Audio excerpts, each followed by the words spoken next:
പ്രണയം വൃദ്ധനെ 16-കാരനാക്കുന്ന, അസുരനെ പോലും സ്വപ്നം കാണാൻ പഠിപ്പിക്കുന്ന പ്രണയം.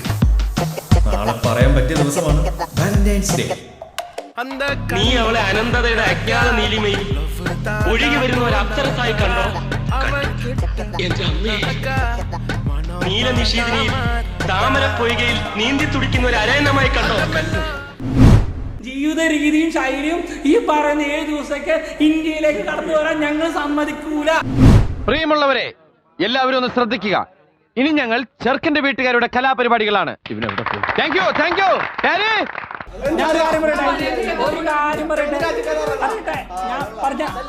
அப்போ நான் பொட்டனா? ഇത്രയും ഞാൻ ചെയ്തുകൊണ്ടിരിക്കുന്നു, ഞാൻ പൊട്ടനാ?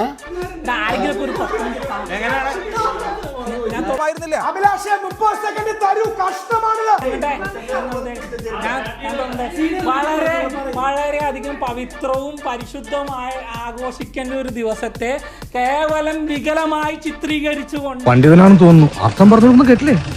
ഇന്നത്തെ പറയട്ടെ പറഞ്ഞു തരട്ടെ, ഞാൻ ബുദ്ധിജീവിടാ.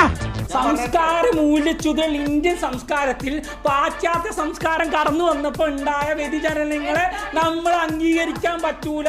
സോ അത്തരത്തിലൊരു ദിവസം ഞങ്ങൾ ആഘോഷിക്കുന്നത് വ്യക്തിപരമായി ഞങ്ങൾക്ക് എതിർപ്പുണ്ടെങ്കിലും ആ എതിർപ്പിനെ മുൻനിർത്തിക്കൊണ്ട് ഞങ്ങൾ പറയുന്നു, അത്തരമൊരു ജീവിത രീതിയും ശൈലിയും ഈ പറയുന്ന 7 ദിവസത്തേക്ക് ഇന്ത്യയിലേക്ക് കടന്നു വരാൻ ഞങ്ങൾ സമ്മതിക്കൂല, സമ്മതിക്കേണ്ട ആവശ്യമില്ല.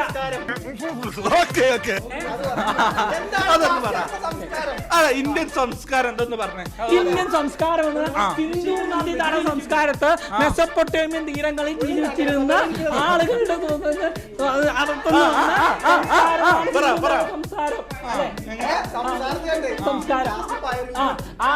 നിങ്ങൾക്ക് ഈ പറഞ്ഞ ഇന്ത്യൻ സംസ്കാരത്തെ കുറിച്ചോ സിന്ധു നദി ആ സ്ഥാനത്തെ കുറിച്ചോ നിങ്ങൾക്ക് വ്യക്തമായ അറിവില്ലാത്ത നിങ്ങൾ വെറും മൂടന്മാരാണെന്ന് ഞാൻ. അതറിയണമെങ്കിൽ ആദ്യം ഇന്ത്യ എന്താണെന്ന് നീ അറിയണം. അപ്പൊ ഞാൻ ചോദിക്കട്ടെ, നിങ്ങൾ ഈ സംസ്കാരം പിടിച്ച് നിൽക്കണോ? അതായത് മോഡേൺ കാര്യങ്ങളൊന്നും അംഗീകരിക്കുന്നില്ല എന്നാണ്? കാര്യങ്ങൾ അംഗീകരിക്കണില്ല എന്ന് ഞാൻ പറയണില്ല. കോഫി പിന്നെന്താ പറയുന്നേ? പറ. ഞാൻ എന്റെ ഭാഷാശുദ്ധിയും എന്റെ അറിവും നിങ്ങൾക്ക് കോമിറ്റ് ചെയ്യാൻ പറ്റണില്ല. അതാണ് പ്രശ്നം. എന്താ കടിക്കോ? ഭാഷയല്ല, ഭാഷ കേവലം ഞങ്ങൾക്ക് ഭാഷാശുദ്ധി ഇല്ല. ഭാഷ എന്നുള്ള പ്രൊനൗൺസിയേഷൻ പോലും ഭാഷ എന്ന് പറഞ്ഞ് ഈ കുട്ടിയോട് സംസാരിക്കാൻ എനിക്ക് താല്പര്യമില്ല എന്ന് ആരാ പറയുന്നേ? ഭാരതത്തിന് ഭാരതം എന്ന് പറയുന്ന ഇവരെ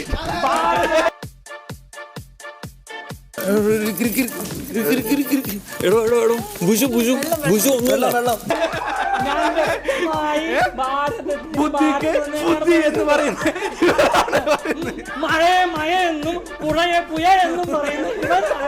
അതെ, പഠിപ്പിക്കാൻ പശുവിന് പച്ച എന്ന് പറയുന്ന മലപ്പുറംകാരനാണ് ഞാൻ. ഇതാണ് ആദ്യത്തെ അധ്യായം. കഥ ഇനിയാണ് ആരംഭിക്കുന്നത്.